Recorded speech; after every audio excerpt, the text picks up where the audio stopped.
Alright guys, let's talk about Kingdom Hearts Missing Link, the issues the game is facing within its current state, and the things that the game needs. Now it's important to know that all of the information that's presented in this video is from Missing Link's beta, so obviously a lot of things are due and subject to change. Square Enix have even provided a survey for all beta participants to provide feedback on the game based on their experience. However, I do know that because this is Kingdom Hearts, a lot of people that aren't usually into mobile games are interested in Missing Link. I want to provide a little bit of insight towards the experience, especially for casual goers, as there are some issues here that unless Square Enix do resolve them before the final full release, there may be some aspects of this game that will be a turnoff. Before we begin, I absolutely have to thank Sai for being my inside man. He got access to the second round of the beta testing, and he's provided so much information here. This video wouldn't be possible without him. So I think we should begin with casually playing Missing Link.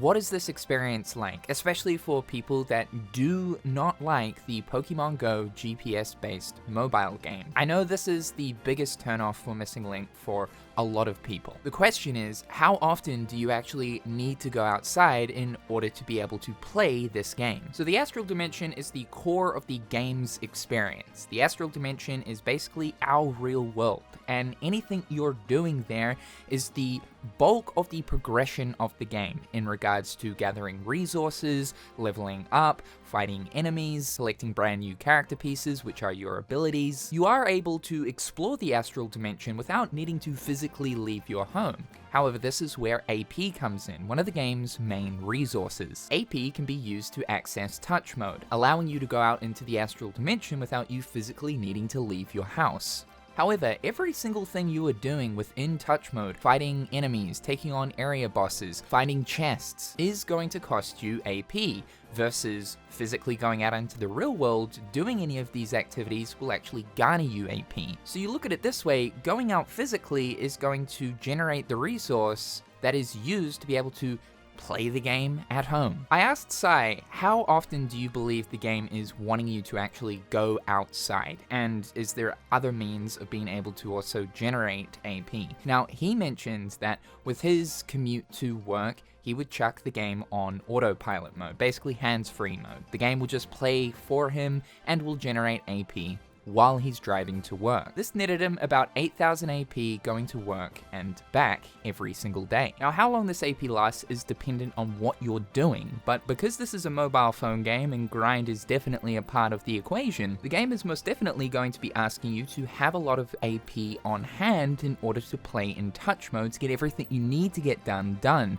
As an example, if we're looking at the posts of the pieces, these are the encounters that you'll take on, and if you're victorious, you'll then get the corresponding pieces. A 1-star costs 800 AP, a 2-star costs 900 AP, a 3-star costs 1000 AP, and if it's a shiny version to any of these, you add an additional 500 AP on top of that. And it's important to know that you'll likely be grinding these piece posts, as once a piece has hit level 40, which is leveled up via the use of just basic resources, any additional levels from 40 through to 50 requires you to have duplicates of the piece you're trying to level up. As an example here, Sai has mentioned to get from 40 to 50, you'll need to have 55 additional copies of that said piece. Now, this does get me worried for pieces that might not be available via the astral plane, playing the game, but rather exclusively attached to a banner. I really can't see Square Enix doing this because that is asking just way too much of the player in regards to their wallet. And there are some stat bonuses, a part of the growth log, which is another one of Missing Link's core progression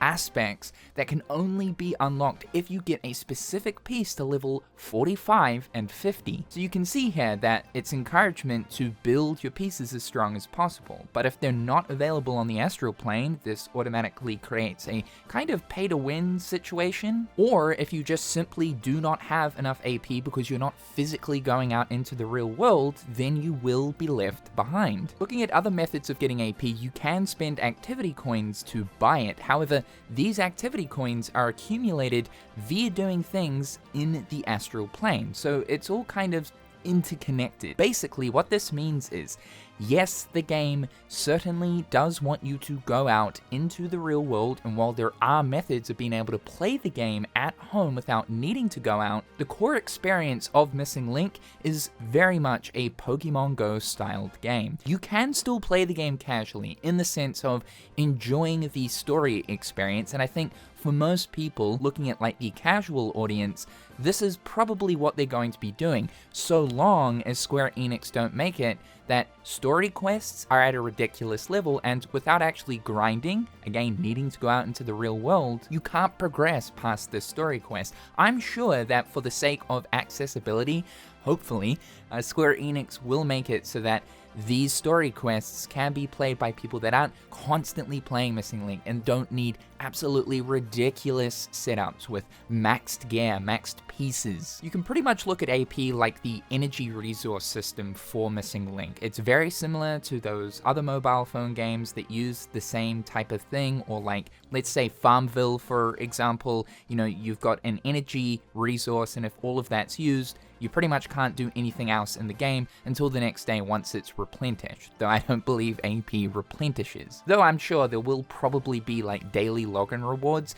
that will likely give you little AP boosts. The thing is, how a lot of these games monetize themselves is via being able to actually purchase this energy resource for money. The player's sitting there, they desperately want to play more and more, grow stronger and stronger, you know, get their farm to like industrial level. Well, they'll obviously be enticed to purchase energy packs. Right now in the beta, there is no method of being able to actually spend money, buy jewels, in order to then use those jewels to purchase AP. I'm on two sides of the fence about this because in a way, it certainly does create a pay-to-win situation, though this can be said for basically any mobile phone game, and I think that like pay-to-win is definitely part of a mobile phone game's DNA. I think it's just that thing of if the player wants to be able to just simply play at home like a console experience, they can swipe their credit card in order to get infinite amounts of AP and not have to leave their house. That's a decision that's up to them, and it's their money they're spending. And yeah, no doubt Square Enix will generate so much money through AP packs. But at that point, I guess they're kind of taking away the core experience of what Missing Link is. Hands-free mode though is definitely a savior in this situation because for most people, they are commuting to work, they have to go out and get groceries or, you know, go see their grandmother. Whilst driving or traveling wherever they might be going, they just chuck the game into hands-free mode and they accumulate AP just like that. Though you should definitely know that a lot of the core activities that you find out in the astral dimension, like chests or peace posts, can only really be found on main roads and streets. This means that for people that are only traveling via train or motorway, you're not going to benefit as greatly. Now, the reason for this is because Square Enix obviously aren't going to start putting activity blips on motorways or on train tracks, right? Because that could result in some really terrible incidences occurring. But if the only time that someone is able to actually use the GPS mode while hands-free, while driving in the car or playing on the train, then I do hope that Square Enix can find a workaround so that they can still benefit from using the transport method they're currently using. This also makes me think about rural areas. It certainly seems as if the bulk of the Missing Link content can really only be found in suburban areas, so for the likes of someone that is living out in the countryside, myself, will these people be put at a significant disadvantage? Now, we've got some other smaller things to talk about here. In regards to the banner pulls, we know that for Kingdom Hearts Union Cross, these were bad.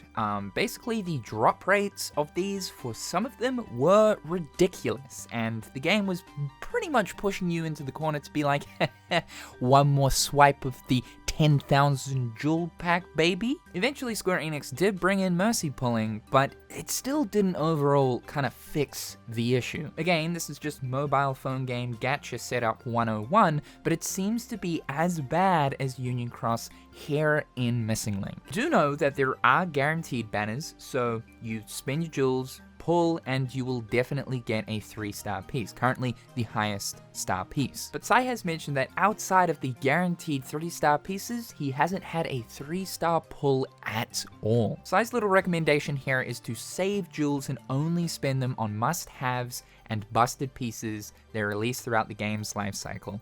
Don't get too far ahead of yourself when it comes to spending jewels. Just like Union Cross, always make sure you've got a bit of a supply. Rare versions of enemies are a thing here, and you'll come across them while you're exploring the astral dimension. You do get a specific currency for completing rare enemy encounters known as rare enemy coins. These can be used to buy cosmetics. Seems that Square Enix have put the heavy emphasis on rare because Sai has cleared 21 area bosses and 89 area enemies, and none of them have been rare. For context, 21 area bosses is a lot. So it would seem as if they do need to increase the rate in which you come across rare enemies. At the same time too though, I do kind of like this because it means that anyone that can be seen wearing the rare enemy coin cosmetics, it means that those items will definitely be sought after. So there's a kind of collection aspect behind those. So I mentioned that in the first beta, when customizing your character, you could move the camera to see specific parts of your character that you are customizing. Here in the second beta,